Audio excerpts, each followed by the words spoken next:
ઉત્તરાખંડના ગિરનાર પર્વત પર ગોરખનાથજીની મૂર્તિ તોડફોડનો મામલો સામે આવ્યો હતો।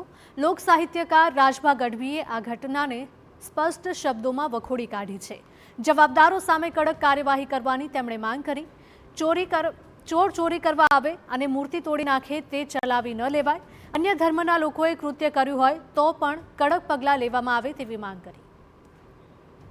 થોડા દિવસ પહેલા રાત્રિના સમયે આવેલા અજાણ્યા શખ્સોએ ગિરનાર પર્વત પર આવેલા મંદિરમાં પૂજારીને અંદર પૂરી શિખરનો દરવાજો બંધ કરી દીધો હતો અને બાદમાં લોખંડના પાઇપથી મૂર્તિ અને મંદિરમાં તોડફોડ કરી હતી। અજાણ્યા શખ્સોએ ત્યારબાદ પ્રતિમા જંગલ વિસ્તારમાં ફેંકી દીધી હતી, જે બાદ લોકોમાં ભારે રોષ ભભૂકી ઉઠ્યો છે।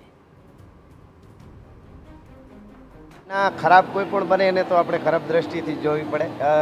બહુ દુઃખદ ઘટના છે અને આમ તો ચોર છે, આવા મંદિરોમાં ચોરીઓ કરતા હોય, તોડતા હોય, ઘણી જગ્યાએ બને, એને જલ્દી પકડાય અને એને દંડ મળવો જોઈએ અને આપણને દુઃખ થાય ધાર્મિક ઓલા ઉપર। પણ રાક્ષસી વૃત્તિ હોય, એને શું મંદિર હોય કે શું ફલાણું હોય કે શું તબેલો હોય, એને બધું હરખું ગણતા હોય ને આવું કરતા હોય છે, એને દંડ મળવો જોઈએ। ચોર તરીકે ચોરી કરવા આવ્યા ને તોડી ગયા તો આપણે એમ થાય કે એને દંડ મળી જાય।